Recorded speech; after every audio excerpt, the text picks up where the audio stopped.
go. My name's Vicky. This is my educational profile, part 2, I guess. I knew all my life I had ADHD. Honestly, it hasn't been such a big deal for me. It's one of my greatest assets, and it's given me so many gifts, such as my ability to memorize things, my high levels of mental and physical stamina, my ability to connect socially with all of you, what's up, and one of my greatest assets, and I guess one of my greatest things, is my ability to think and to speak.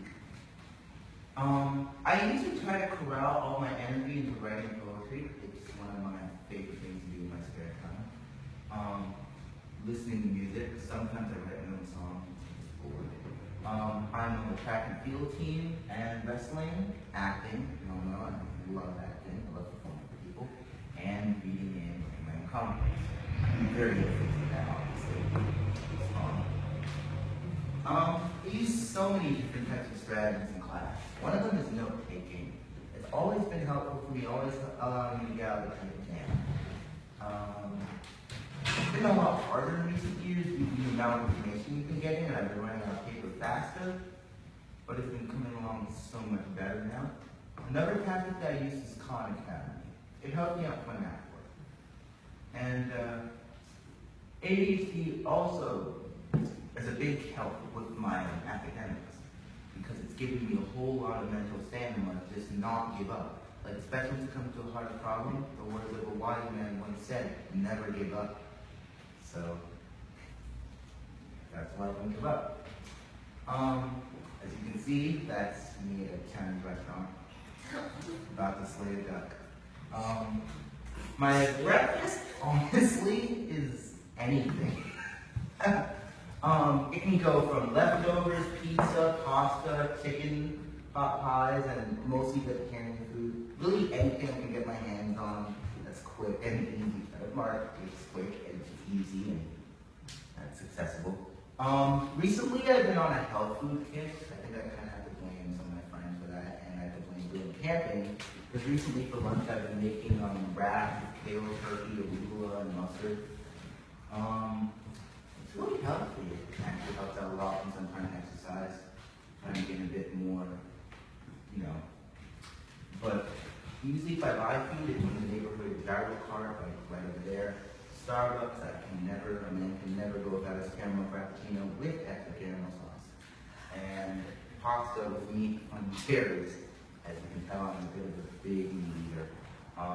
For snacks, it's easy to eat for caramel, popcorn, and cotton candy, or cinnamon candy. Honestly, anything I can, but I don't eat it all the time because my dentist mom would make sure that I don't eat sweet things all the time. It's kind of rubbed off on me. Just once in a blue moon. I can see. Personally, I'm in the school choir and I'm in a play outside of school. I go exercising with my dad a lot. This is his way of trying to get me to put my energy to good use. Or so he thinks. Usually we go running for 8 miles where I fall on my way. I really don't like going with my dad, not because I don't love him, obviously, but because he always goes for really long distances. It's really annoying, because every time I try to tell him to stop, he just keeps on going, and we have to stop for a break. I can't go on anymore. He just goes ahead, and I just trail behind him. Usually I go to bed at 9:30 or 10 on the weekdays. On Fridays and Saturdays, I go to bed at 11:30. Can't just knock me down that Friday wrestling every evening.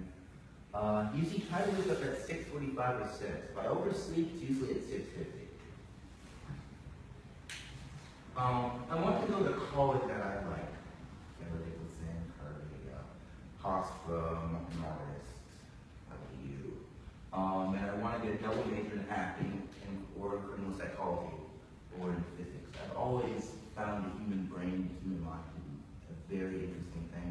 I feel like it's something that people don't know much about me, when they're like, mental studies, I feel it's one thing that I think lots of people invest in me for.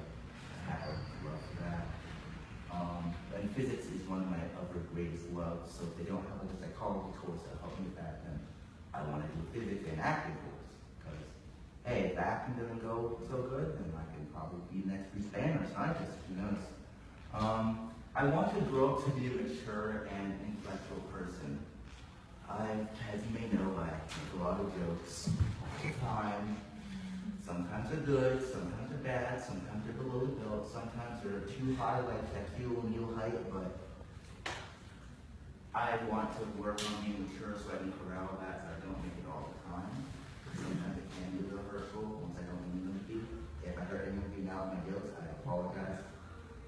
But I don't want to lose what makes me me, which is I guess I would say my charisma. It's a part of me that I really don't want to lose because it's my youth. I never want to stop loving the things I love as a kid. Like I never want to stop loving anime. I don't want to grow up and be a boring person. I want to grow up, explore the world, be there, be happy, and still save the world before bedtime. So if anyone can get that reference, you are awesome. I also want to grow up to be more aware of my surroundings because I can sometimes say everything. If I'm more aware of my surroundings, it'll help me learn to focus and stay on track. But I also want to grow up to not be so judgmental of myself. One thing you might not know about me is I can be pretty judgmental of myself. I would always say that everyone else can be great, but I can actually kind of bring myself down at times because I'm always worried about what's going to happen. And I want to grow up to not be so judgmental of myself, but I always want to remain confident. But, like in the song We Know a Big Road, the road's endless. I can go anywhere. I can go here. I can go there. I can go anywhere. I can go under there. Do not say underwear. And I see great things happening in my future. Underwear. Cooking. Next slide, please. And Next slide. Honestly, I just needed one page. What ADHD meant. Any questions, comments, concerns on physical, mental stimulus? Yes. The fact that you eat caramel corn and cotton candy, because those are my favorite snacks to eat on. It is amazing. It is amazing. Yes, you, intellectual boy. I gotta say, your presentation was pretty good. When we got to the food part, you said something like you could get your hands on just about anything, like even chicken, like kind of involving dinner. I once had dinner for breakfast. I'm not kidding, I tried that a few I'm times. very picky. I don't like avocados. I don't like. They're amazing. I don't like nuts. So the I'm down with that. I don't like avocado too. I don't Guacamole, like nuts. no. More for us. But that is More for us. Names?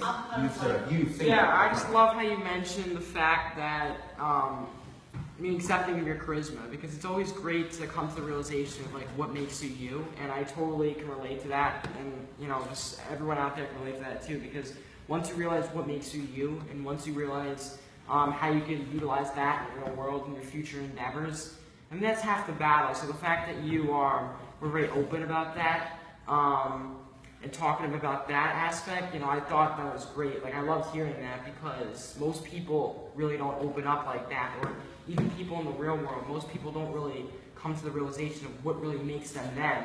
And if they don't realize that, that's why you see some people could be miserable, some people don't really take the time to enjoy what they do because they really can't take the time to look inside the mirror and how do they enjoy themselves, But the fact that you are really accepting of your charisma and you want to maintain that, it's just great, and that's half the battle. So good luck.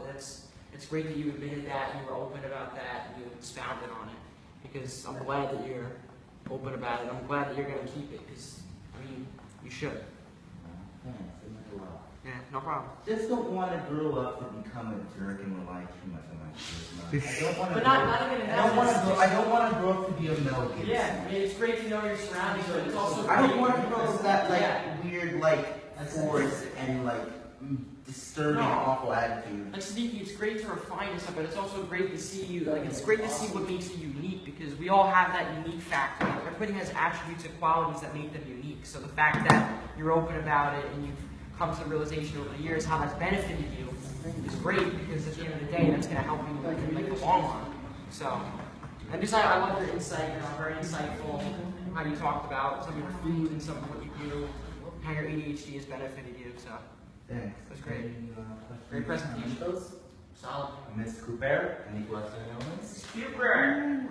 I was really impressed by the range of information you presented and the specificity as well of what you kind of brought to the table and how really kind of complete the whole picture was. So I felt like I really got a deeper sense of who you are and your interests and your goals, and I thought that was all really, really great. So thank you for sharing that. And I also really noticed that, you know, Siddiqui didn't have any notes with him, didn't have anything in his hand, so he was really able to kind of do the eye contact and gesture and really connect with us as an audience. So that was really wonderful to see you kind of just really speak freely and refer to the slides, but really address us. This is easier. This is way easier than being in front of like a whole bunch of energetic